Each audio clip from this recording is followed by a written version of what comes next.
This story follows a young couple whose honeymoon trip to a charming motel in California takes a terrifying turn.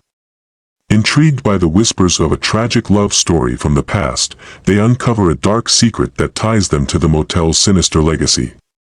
As the boundary between reality and the spectral realm fades, they are forced to confront a malevolent entity and face a horrifying decision: yield to its twisted desires or endanger their own souls in an attempt to escape the grip of the Oasis. Let's start. Have you ever felt a place watching you? Not in a curious, fleeting way, but with a cold, calculating stare that burrows into your soul. That's how the Oasis Motel felt. My wife, Sarah, and I were on a road trip, retracing the route my grandparents took on their honeymoon in 1920. The Oasis, a relic from a bygone era, was the only vacancy in the desolate stretch of California highway. The moment we stepped inside, the air hung heavy with a cloying sweetness and the lingering scent of dust. The faded grandeur of the lobby, chipped marble floors and cobweb-draped chandeliers, whispered of a bygone era, but the oppressive silence spoke of something far more sinister. Our room, number 13, of course, was a replica of the photos I'd seen of my grandparents' honeymoon suite. The floral wallpaper, though faded, was the same, and the chipped porcelain bathtub sat in the corner like a silent sentinel. I brushed it off as an old building settling, but Sarah's wide eyes told a different story. That night, the scratching intensified, morphing into whispers that seemed to emanate from the walls themselves. The whispers spoke of a love story gone wrong, of a fiery passion extinguished by a jealous rage. Sarah, usually unflappable, grew pale and withdrawn. Unable to sleep, I ventured out into the deserted hallway, drawn by an inexplicable pull towards room 14, directly across from ours. The door was ajar, revealing a scene frozen in time. A man and woman lay sprawled on the threadbare carpet, their lifeless expressions locked in a silent scream. Their clothes, though outdated, bore an uncanny resemblance to the ones my grandparents wore in their honeymoon photos. As I stumbled back, the whispers grew louder, forming a chilling accusation: they were meant to be together. Forever. A cold hand clamped onto my shoulder, and I spun around, heart hammering against my ribs. But the hallway was empty. The next morning, we fled the Oasis, the unsettling whispers echoing in our ears. Back home, I delved into my family history, unearthing a long-forgotten newspaper clipping. It detailed the unsolved double murder of a young couple at the Oasis Motel in 1920. The victims' names, John and Amelia, my grandparents. The chilling realization struck me like a physical blow. The whispers, the scratching, the spectral figures, they were my grandparents, trapped in an eternal loop of their tragic demise. Had their love story, cut short by violence, become a malevolent entity, forever bound to the place where it ended? We haven't spoken about the Oasis since, but the memory of that night lingers like a cold shadow. The whispers may have faded, but the question remains: are we truly free from the clutches of the past, or are some stories destined to repeat, forever echoing within the walls of a forgotten motel? The silence in our house was deafening. Sarah, usually my rock, seemed withdrawn, haunted by the echoes of the Oasis. Sleep became a luxury neither of us could afford, replaced by the constant gnawing fear that the whispers would return. One night, a week after our escape, the scratching started again. Not from the walls, but from within our own home.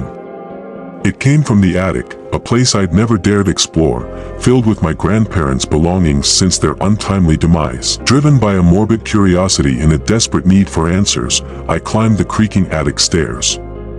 The air was thick with dust and the scent of mothballs.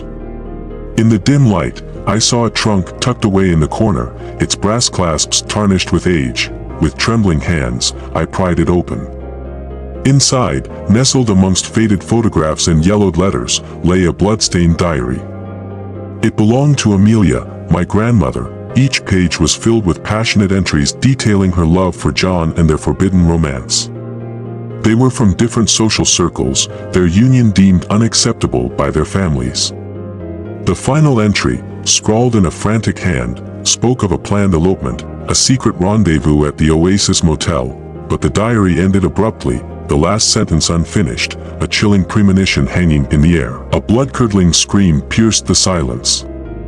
It was Sarah, her voice echoing from downstairs. Panic surged through me as I raced down the stairs, my heart pounding in my chest. I found her in the living room, standing frozen, her eyes wide with terror. The room was bathed in an unnatural red glow, emanating from the television screen. On the screen, a grainy black and white image flickered to life. It was the Oasis Motel, room 13, our room, but the scene was different. A shadowy figure stood in the corner, wielding a glinting knife. John and Amelia lay on the floor, their lifeless eyes staring accusingly. Then, the figure turned, its face obscured by the darkness, and raised the knife towards the camera. The screen flickered and went dark.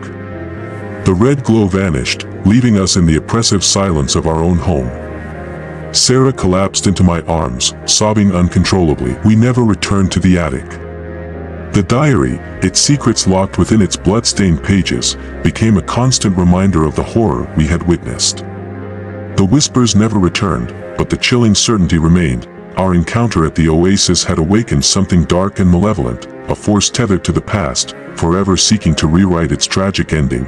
And sometimes, in the dead of night, when the wind howls outside, I swear I can still hear the faint scratching sound, a chilling reminder that some stories, once unleashed, can never be truly silenced. The silence after the horrifying vision on the TV was deafening. Sarah clung to me, her body trembling. We didn't speak, the weight of the experience pressing down on us like a suffocating fog. Days turned into weeks, the memory of the spectral image and the chilling whispers lingering like a bad dream. We tried to move on, to resume our normal lives, but the seed of doubt had been planted. Was what we saw at the Oasis real? Were we simply haunted by the echoes of a tragic past, or was something more sinister at play? One evening, while sorting through some old family photos, I stumbled upon a picture of my grandparents, their faces beaming with youthful joy. But something was different about this photo. In the background, barely visible, stood the Oasis Motel, its once vibrant facade now shrouded in an unsettling darkness. A shiver ran down my spine. This photo wasn't part of the collection I inherited. Where did it come from? As I turned the photo over, a single inscription was scrawled on the back in faded ink. "They're waiting for you." Panic clawed at my throat. Was this a warning, or an invitation? The inscription felt like a challenge, a dare to confront the darkness we had witnessed. Sleep became an elusive luxury, replaced by a gnawing fear that the whispers would return, their message more menacing than ever. One restless night, I woke to an unsettling silence. Sarah was gone. Panic surged through me as I searched the house, calling her name. The silence mocked my efforts. Finally, I found her at the attic door, her hand hovering over the knob. "Don't," I pleaded, grabbing her arm. "It's not safe." She turned to me, her eyes filled with a chilling emptiness. "They need us," she whispered, her voice devoid of emotion. They'd been waiting. Before I could react, she pushed open the door and disappeared into the darkness. I followed, my heart pounding against my ribs. The attic was shrouded in an unnatural gloom, the air thick with the scent of dust and decay. In the corner, the trunk sat open, the diary pages scattered around it. As I approached, a cold wind swept through the room, extinguishing the lantern and plunging me into darkness. A voice, raspy and filled with malice, echoed in the darkness.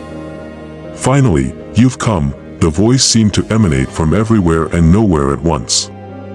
I stumbled back, fear paralyzing me. "We can be together again," the voice continued, its tone seductive yet laced with a dangerous undercurrent. Just like it was meant to be. Then, in the inky blackness, a single pair of eyes flickered to life, glowing with an unnatural red light. They seemed to pierce through the darkness, fixated on me. The choice was stark: succumb to the whispers and join the tragic love story, or fight to escape the clutches of the past. The answer, dear reader, lies with you. Would you dare venture further into the darkness, or turn back and leave the secrets of the Oasis Motel buried, forever echoing within its decaying walls? Panic choked my breath as the voice echoed, its promise of togetherness laced with a chilling finality. The red eyes pulsed in the darkness, beckoning me closer with an irresistible pull. But a flicker of defiance sparked within me. This wasn't love, it was a twisted echo, a desperate attempt to rewrite a tragedy. I stumbled backward, adrenaline surging through me. My hand brushed against the cold metal of a forgotten flashlight, its beam cutting through the oppressive darkness. In its harsh light, the attic seemed to shrink, the trunk and scattered papers mundane in their ordinariness, but the eyes remained, fixed on me with an unsettling intensity. A cold laugh echoed through the room, devoid of humor, filled only with malice. "You cannot escape what is meant to be," it hissed, the voice slithering into my mind. "This isn't love," I roared back, my voice hoarse but resolute. Its obsession, a twisted echo of what once was. The laughter intensified, morphing into a cacophony of whispers that filled the room. They spoke of love, of betrayal, of a destiny unfulfilled. Each whisper chipped away at my resolve, planting seeds of doubt. Then, a memory surfaced. Sarah, her eyes filled with love and warmth, not the vacant emptiness I'd seen earlier. The memory fueled a surge of defiance. I wouldn't let this entity control me, control her. With a newfound determination, I lunged for the diary, the source of the whispers. The air crackled with unseen energy as I snatched it up. The red eyes widened in fury, their glow intensifying. "You dare defy us?" the voice boomed, shaking the very foundations of the house. I held the diary aloft, its weight surprisingly comforting. "This story ends now," I declared, my voice ringing with newfound conviction. As I ripped the diary page by page, the room pulsed with a blinding light. The whispers screeched, a symphony of rage and despair. The red eyes flickered, then vanished, leaving only an unsettling silence. When the light subsided, I was alone in the attic, the ripped diary pages scattered around me. The trunk lay shut, its secrets seemingly silenced. But a sense of unease lingered, a nagging suspicion that the darkness hadn't truly been vanquished. I descended the stairs, my heart pounding a frantic rhythm. Sarah was gone, the house eerily silent. Had she succumbed to the whispers, or had she escaped their hold, remained shrouded in the shadows of the Oasis Motel? Did I truly break the cycle of tragedy, or have I merely postponed the inevitable? The whispers may be silenced, but the echoes of the past linger, a chilling reminder that some stories, once awakened, can never be truly put to rest. Relief washed over me, a fleeting sensation amidst the unsettling silence. The diary lay in shreds, the whispers silenced, but the air crackled with a lingering tension. Sarah was nowhere to be found. Panic gnawed at me, urging me to search the house, the attic, anywhere. But a chilling thought stopped me cold. What if she wasn't the one who needed saving? The memory of Sarah's vacant eyes, devoid of her usual warmth, sent shivers down my spine. Had the entity not just spoken through her, but taken control? The thought was unbearable, yet the evidence seemed to point towards it. As I stood frozen, the silence shattered. A faint scratching sound, like nails on wood, echoed from the attic. My heart hammered against my ribs. Was it the entity, returning with renewed vengeance? Or was it Sarah, trapped and fighting back? Driven by a desperate hope, I raced back up the stairs, the flashlight beam cutting through the darkness. The attic was empty, the trunk still shut, the shredded diary pages scattered like fallen leaves. Then, I noticed it. A single, crimson stain on the floorboards, barely visible in the dim light. It wasn't paint, it was fresh blood. My breath hitched in my throat, the scratching sound intensified, now accompanied by muffled thumps. It came from behind the boarded-up section of the attic wall. With trembling hands, I pried loose the boards, revealing a hidden crawlspace. The stench of decay hit me first, followed by a horrifying sight. Sarah lay crumpled in the dust, her eyes closed, her body covered in scratches and bruises. But it was her vacant stare that chilled me to the bone. As I rushed to her side, a single word escaped her lips, barely a whisper. Together. A wave of nausea washed over me. Had the entity succeeded in its twisted plan, trapping Sarah's soul within the confines of the motel, forever bound to its tragic past? Or was this a mere performance, a final act to lure me into the crawlspace, sealing my own fate? The air grew colder, the shadows deepening. The scratching sound ceased, replaced by an unsettling silence. I held Sarah close, her lifeless weight a stark reminder of the cost of defying the darkness. The choice now lies with you, dear reader. Should I venture into the darkness of the crawlspace, seeking answers and risking my own soul? Or should I leave Sarah behind, forever trapped in the clutches of the Oasis Motel, and flee into the unknown, forever haunted by the chilling echoes of the past? The decision rests upon your shoulders, for the story, much like the whispers, may not be truly over.